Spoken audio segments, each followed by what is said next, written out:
السلام عليكم ورحمة الله وبركاته. سلاف جوارا جي كان رامان و فيديو جنه ده زنجيرا كسياتي دا كسياتي ما يو أوجي هالبستفان و نيفيسكار و فيلسوف كرد أحمدي خاني أوجي نافيو يب تمامي أحمدي كوري إلياس كوري رستم و هات ناسكرن بأحمدي خاني أوجي جبر جبر گندي خاني يجي أوجي نافچەیە هەکاری نزیکی جۆلەمەرگیە.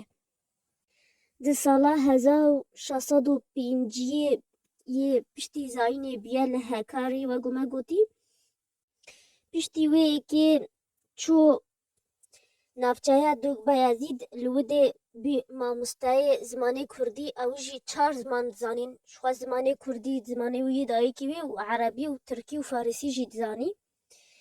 Evî zimanê Kurdî da zaroka û jê gelgê dizanî heta ku ferhengek yê Kurdî Erebî çêkê navê wê kir Nûbihara Piçûkan. Sala 1683 de ev ferhengê hat çêkirin.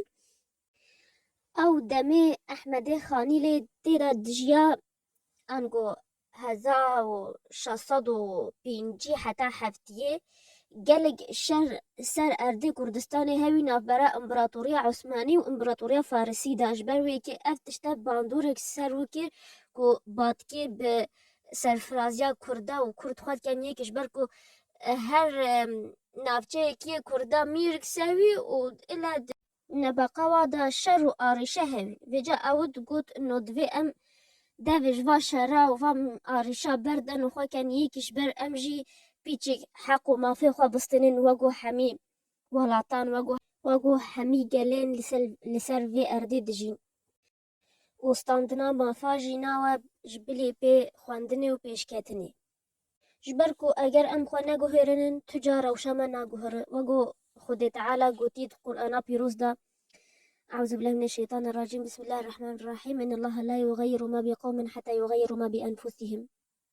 Ehmedê Xanî sala 1707 de koça dawî kir û çû xeva gelê pirtok û helbest çû xeva hiştin. Êkî ji we pirtokek ser eqîda İslamî ye, ser misilmantî ye. Ew jî sala 2000 li Swêdê hat belavkirin û wego me gotî berî niho ferhengekî zaroka jî çêkiriye û pirtoka wî ya herî navdar ew jî çîroka me û zînê ye. Ew jî ji 2661 beytan pêk tê. Tê de behsa çîroka evînê ya li Cizîra Botan çêbû nebeqa Zîn xuya Mîrê Cizîrê û rispiyê wiyan jî müsteşarê wê Memûd e. Xuyaya Ehmedê Xanî gelê jiyana xwe li Cizîra Bota qedandiyan çim ku demê hû guh degê gelgê ji erdê wê û derê wê nas dike wekû gelê jiyana xwe tê de biborandî. û heta niho jî tirba mem û Zîn li Cizîra Bota heye ber ku gelekî ji we kesî çûyî Cizîra Bota belkû dîtîwe jî li wê derê. Hêjaya gotinê jî ku ev romana mem û Zîn gelek niqad û ramanvan dibêjin ku ev nivîsandina vê pirtokê destpêka çêbûna ramanê qewmiyeta Kurd ye û gelê Kurd e.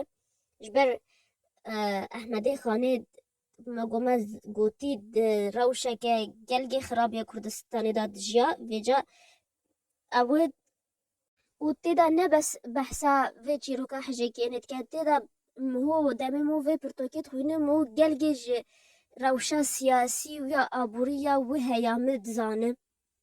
Ev pirtoke hatiye wergirandin bi Erebî. Ew jî Şêx Mihemed Seîd Remadan el-Botî rehma Xwedê lê we ew wergirandiye Erebî. Ew jî ji eslê xwe ji Cizîra Botan e ev şêx e. Hêvî yêrex çêbû ku Kurda jî dewletekî hewe û ji wê rojê ve destpêkê ji heyamî û ve destpêkê hêviya çêkîna dewleta Kurdî.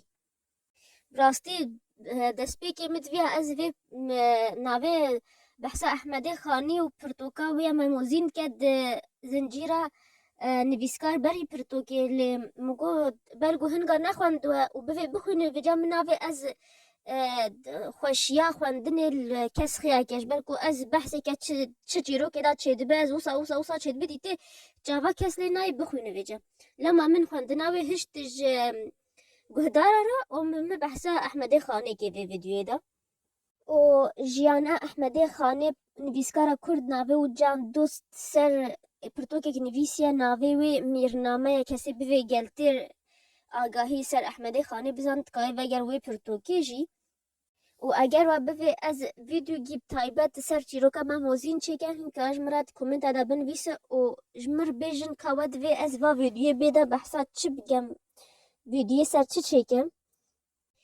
چه پرسیوه هوا هین که اجمرال ویدیو یانشی سر انستگرام رامان بنویسن و همه لینکی گرنگ یه سر وی کانال دیتی جی از جوار بهل دسکریپشن بوکس دما و کومنت های کمین دما وحتى از ببین بدرسی که نهدا بمینه بخیر و خوشی دا و تو جاریش بیر نکن باشیش هم کسر بخوازن چمگو باشی او تدا تشکیش رزقی و کم ناکه و سلام